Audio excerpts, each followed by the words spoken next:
بسم اللہ الرحمن الرحیم۔ ابن عباس کے غلام قریب نے حضرت عبداللہ بن عباس رضی اللہ عنہ سے خبر دی کہ آپ ایک رات ام المومنین حضرت میمونہ رضی اللہ عنہا کے یہاں سوئے۔ ام المومنین رضی اللہ عنہا آپ کی خالہ تھیں۔ آپ نے بیان کیا کہ میں بستر کے عرض میں لیٹ گیا اور رسول اللہ صلی اللہ علیہ وسلم اور آپ کی بیوی اس کے طول میں لیٹے۔ پھر رسول اللہ صلی اللہ علیہ وسلم سو گئے حتیٰ کہ آدھی رات ہوئی یا اس سے تھوڑی دیر پہلے یا بعد، تو آپ صلی اللہ علیہ وسلم بیدار ہو کر بیٹھ گئے اور چہرے پر نیند کے خمار کو اپنے دونوں ہاتھوں سے دور کرنے لگے۔ پھر سورہ آل عمران کے آخر کی 10 آیتیں پڑھیں۔ اس کے بعد آپ پانی کی مشک کے پاس گئے جو لٹک رہی تھی۔ اس سے آپ صلی اللہ علیہ وسلم نے اچھی طرح وضو کیا، پھر کھڑے ہو کر نماز شروع کی۔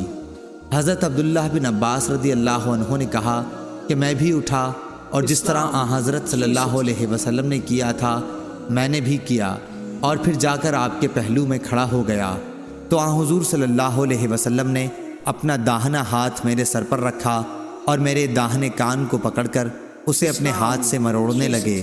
پھر آپ نے 2 رکعت نماز پڑھی، پھر 2 رکعت پڑھی، پھر 2 رکعت پڑھی، پھر 2 رکعت پڑھی، پھر 2 رکعت پڑھی، پھر 2 رکعت پڑھی۔ اس کے بعد 1 رکعت وتر پڑھا اور لیٹ گئے۔ جب مؤذن آیا تو آپ صلی اللہ علیہ وسلم دوبارہ اٹھے اور 2 ہلکی رکعتیں پڑھ کر باہر نماز فجر کے لیے تشریف لے گئے۔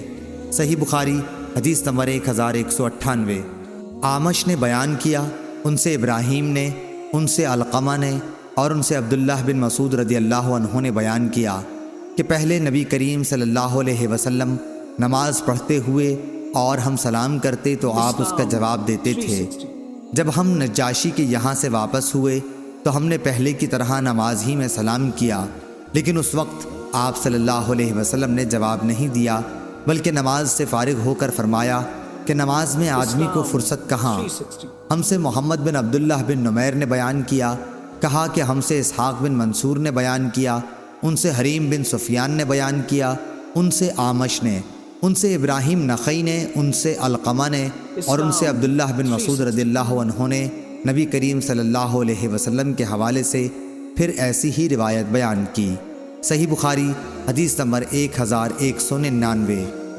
ابو عمرو بن سعد بن ابی ایاز شیبانی نے بتایا کہ مجھ سے زید بن ارقم رضی اللہ عنہ نے بتلایا کہ ہم نبی کریم صلی اللہ علیہ وسلم کے عہد میں نماز پڑھنے میں باتیں کر لیا کرتے تھے۔ کوئی بھی اپنے قریب کی نمازی سے اپنی ضرورت بیان کر دیتا، پھر آیت حافظوا علی الصلاۃ اتری اور ہمیں نماز میں خاموش رہنے کا حکم ہوا۔ صحیح بخاری حدیث نمبر 1200۔ عبدالعزیز بن ابی حازم نے بیان کیا، ان سے ان کے باپ ابو حازم سلمہ بن دینار نے اور ان سے سہل بن سعد رضی اللہ عنہ نے کہ نبی صلی اللہ علیہ وسلم بنو عمرو بن عوف قبا کے لوگوں میں ملاپ کرنے تشریف لائے، اور جب نماز کا وقت ہو گیا تو بلال رضی اللہ عنہ نے ابو بکر صدیق رضی اللہ عنہ سے کہا کہ نبی کریم صلی اللہ علیہ وسلم تو اب تک نہیں تشریف لائے، اس لیے اب آپ نماز پڑھائیے۔ انہوں نے فرمایا، اچھا اگر تمہاری خواہش ہے تو میں پڑھا دیتا ہوں۔ خیر بلال رضی اللہ عنہ نے تکبیر کہی، ابو بکر رضی اللہ عنہ آگے بڑھے اور نماز شروع کی۔ اتنے میں نبی کریم صلی اللہ علیہ وسلم تشریف لے آئے اور آپ صلی اللہ علیہ وسلم صفوں سے گزرتے ہوئے پہلی صف تک پہنچ گئے۔ لوگوں نے ہاتھ پر ہاتھ بجانا شروع کیا۔ سہل نے کہا کہ جانتے ہو تصفیح کیا ہے؟ یعنی تالیاں بجانا۔ اور ابو بکر رضی اللہ عنہ نماز میں کسی طرف بھی دھیان نہیں کیا کرتے تھے، لیکن جب لوگوں نے زیادہ تالیاں بجائیں تو آپ متوجہ ہوئے، کیا دیکھتے ہیں کہ نبی کریم صلی اللہ علیہ وسلم صفوں میں موجود ہیں۔ حضور صلی اللہ علیہ وسلم نے اشارے سے انہیں اپنی جگہ رہنے کے لیے کہا۔ اس پر ابو بکر رضی اللہ عنہ نے ہاتھ اٹھا کر اللہ کا شکر کیا اور الٹے پاؤں پیچھے آ گئے، اور نبی کریم صلی اللہ علیہ وسلم آگے بڑھ گئے، پس نماز پڑھائی۔ صحیح بخاری حدیث نمبر 1201۔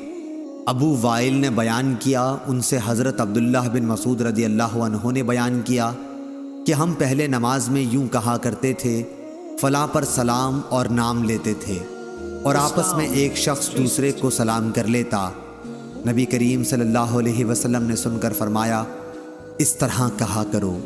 ترجمہ یعنی ساری تحیات، بندگیاں اور کورنشیں اور اچھی باتیں خاص اللہ ہی کے لیے ہیں، اور اے نبی آپ پر سلام ہو، اللہ کی رحمتیں اور اس کی برکتیں نازل ہوں۔ ہم پر سلام ہو اور اللہ کے سب نیک بندوں پر۔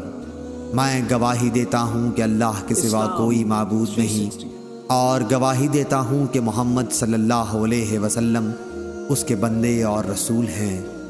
اگر تم نے یہ پڑھ لیا تو گویا اللہ کے ان تمام صالح بندوں پر سلام پہنچا دیا جو آسمان اور زمین میں ہیں۔ صحیح بخاری حدیث نمبر 1202۔